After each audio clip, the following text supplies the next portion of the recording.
মহান আল্লাহ বলেন, ওয়াখিরুনা লিল আযকানি ইয়াবকুনা ইয়াজিদুহুম খুশুয়া,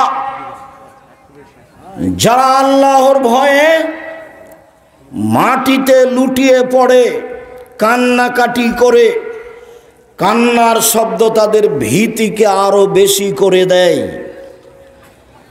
রাতের কোনো সময়ে উঠে সুন্দর করে ওযু করে 2 রাকাত সালাত আদায় করে কান্নাকাটির একটা পরিবেশ করতে হবে। এটাই হলো আল্লাহকে সন্তুষ্ট করার সবচেয়ে বড় মাধ্যম।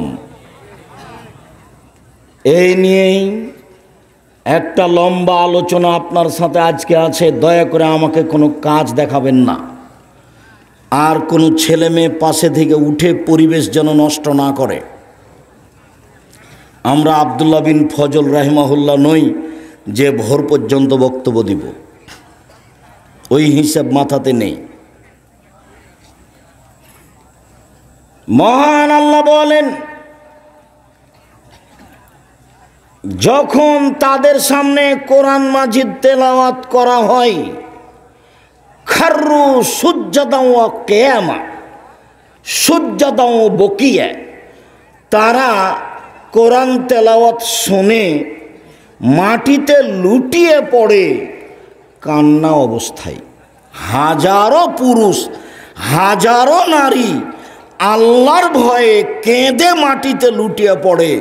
আমি আর আপনি জানি না, আমি আর আপনি জানি না। এর অর্থ এই নয় যে আমার মতো সবাই, এটা নয়।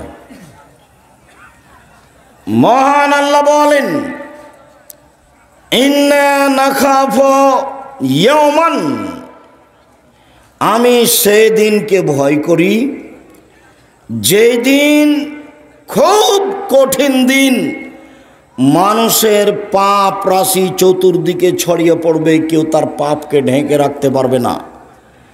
সেই কঠিন দিনকে মনে করে আমি আল্লাহর দরবারে কান্নাকাটি করি।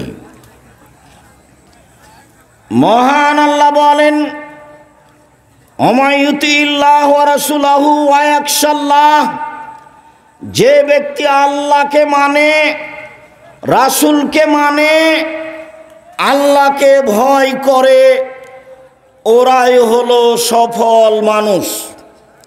সময়ের গতিতে আমি আপনি আল্লাহকে ভয় করি, এর পরিস্থিতি তার সামনে পেশ করে তাকে দেখাতে হবে। মহান আল্লাহ আমাদের নবীকে বলেন, ফায়দা ফারাগতা ফাংসব ওয়া ইলা রাব্বিকা ফারগাব। মুহাম্মদ সাল্লাল্লাহু আলাইহি সাল্লাম, আপনি যখন দুনিয়াবি কাজ থেকে অবসর হবেন, তখন আপনি কঠোর শ্রমে আত্মনিয়োগ করুন, আর আপনি আমাকে যা বলবেন সেটা বিনয়ের সাথে কান্নাকাটি করে বলুন। আপনি আমাকে কি বলতে চান? আল্লাহ বলছেন, আল্লাহ আমাদের নবীকে বলছেন, আপনি যখন দুনিয়াবি কাজ থেকে অবসর হবেন, তখন আপনি কঠোর শ্রমে আত্মনিয়োগ করুন, আর আপনি আমাকে যা বলবেন তা বিনয়ের সাথে কান্নাকাটি করে বলুন। এটা আল্লাহ আদেশ করছেন আমাদের নবীকে।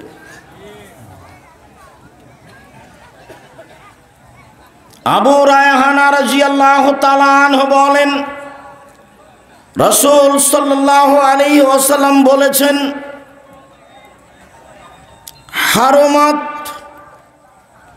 হারমাতিন নারু আলা আইনিন বাকাত মিন খাসিয়াতিল্লাহ, ওই ব্যক্তির প্রতি জাহান্নাম হারাম যে ব্যক্তি আল্লাহর ভয়ে কাঁদে। ওয়া হারমাতিন নার আলা আইনিন সাহরাত ফি সাবিলিল্লাহ, ওই ব্যক্তির প্রতি জাহান্নাম হারাম যে ব্যক্তি রাতে জেগে ইবাদত করে। পৃথিবীর মানুষ মনে রাখা ভালো হবে, উপস্থিত দিনী ভাই বোন আপনাদের মনে রাখা ভালো হবে, অত্র হাদিসে রাসূল সাল্লাল্লাহু আলাইহি সাল্লাম বলেছেন, 2 শ্রেণীর মানুষের প্রতি জাহান্নাম হারাম। এক, যে আল্লাহর ভয়ে কাঁদে, 2 যে রাতে জেগে ইবাদত করে, আল্লাহর রাস্তায় পাহারা দেয়। আনাস রাদিয়াল্লাহু তাআলা আনহু বলেন, হে বাচ্চা, দয়া করে কোনো কাজ দেখাবেন না কিছু সময়, আর জায়গা থাকলে কেউ দাঁড়িয়ে থাকবেন না। জায়গা আছে কি? পিছনে জায়গা আছে? জায়গা থাকলে দাঁড়িয়ে থাকবেন না, যেটা আমি পছন্দ করি না। জায়গা না থাকে সেটা ভিন্ন কথা, কোনো কাজ দেখানো প্রয়োজন মনে করবেন না। আর এখন কোনো কাজ আপনাকে করতে হবে না, আপনি কিছুক্ষণ অপেক্ষা করেন, আমি আপনার জন্য এসেছি। আর এই সময় বের করা খুব কঠিন ব্যাপার। একদিনে মানুষের প্রোগ্রামের যা দাবি আছে, একদিন সারাদিন যদি প্রোগ্রাম নিই, একদিন তো মনে হয় 3 বছর লাগবে শেষ করতে। তাহলে প্রোগ্রাম পাওয়া নেওয়া করা সহজ নয়। আপনি এসে 10 মিনিট বসে নিজের কাজ দেখান কেন? কেন আপনি বসে কোনো জায়গায় দাঁড়িয়ে গল্প করছেন? কেন আপনি দোকানপাটে বসে আছেন? আপনার একটু শরম হয় না কেন? একটু ইতস্তবোধ হয় না কেন? কেন আপনি যেখানে সেখানে বসে আড্ডা পিটবেন? আপনি আড্ডা পিটবেন আর আমি কথা বলবো এখানে? আপনি হিসাব করছেন? শিষ্টাচার পরিবর্তন করুন, গতি নীতি পরিবর্তন করুন। আমি আপনার জন্য এসেছি, আপনি মূল্যায়ন করার চেষ্টা করুন। আনাস রাদিয়াল্লাহু তাআলা আনহু বলেন, রাসূল সাল্লাল্লাহু আলাইহি ওয়াসাল্লাম বলেছেন, মান যাকারাল্লাহ ফাফাজাত আইনাহু, কেউ যদি আল্লাহকে ডাকে, তাতে যদি তার চোখের পানি বের হয়ে আসে, হাত্তা ইসিবালার জামিন দমহি, চোখের পানি ঝরে মাটিতে গিয়ে পড়ে, লাম ইউআযাব ইয়াউমাল কিয়ামা, এমন ব্যক্তিকে কিয়ামতের মাঠে শাস্তি দেওয়া হবে না। এই কথা রাসূল সাল্লাল্লাহু আলাইহি ওয়াসাল্লাম বলেন।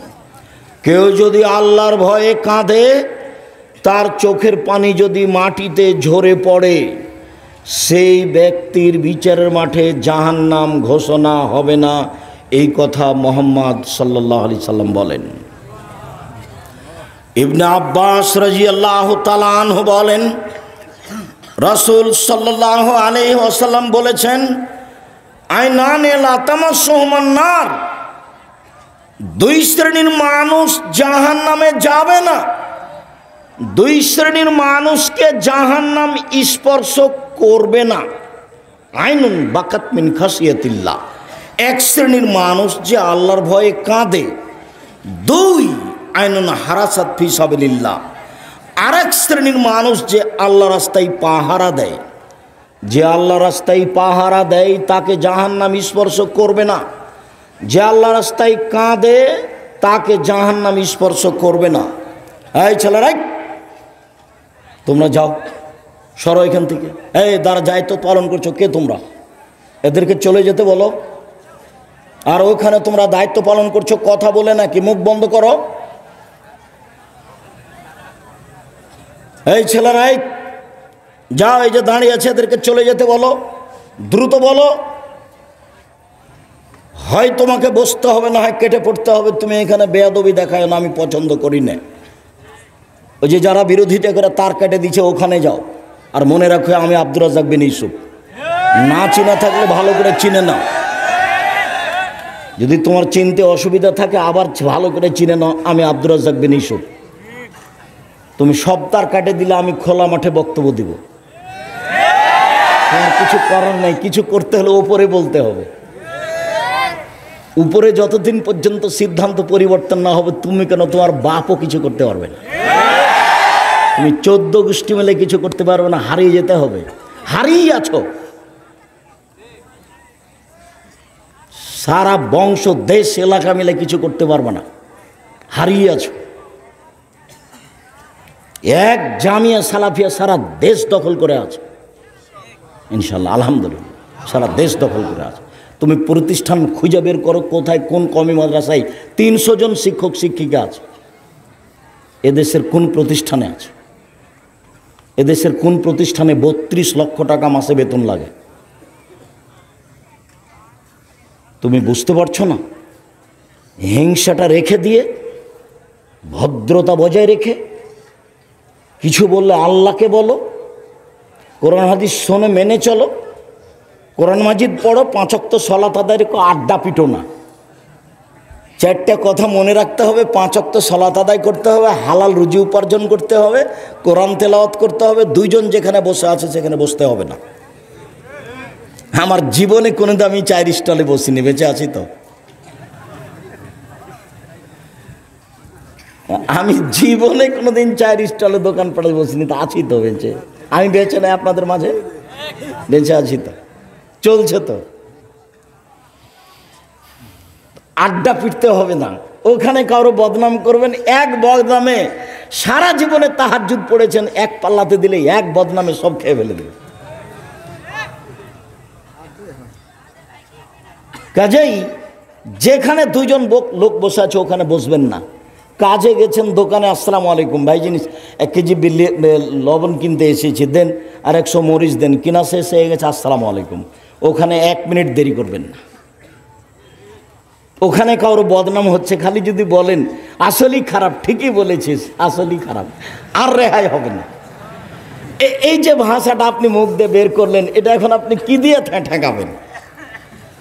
কি দিয়ে ঠেকাবেন? তাহাজ্জুদ পড়ে হবে না, হজ করে হবে না, দান করে হবে না, তাসবিহ তাহলিল করে হবে না, জিকির আজকার করে হবে না।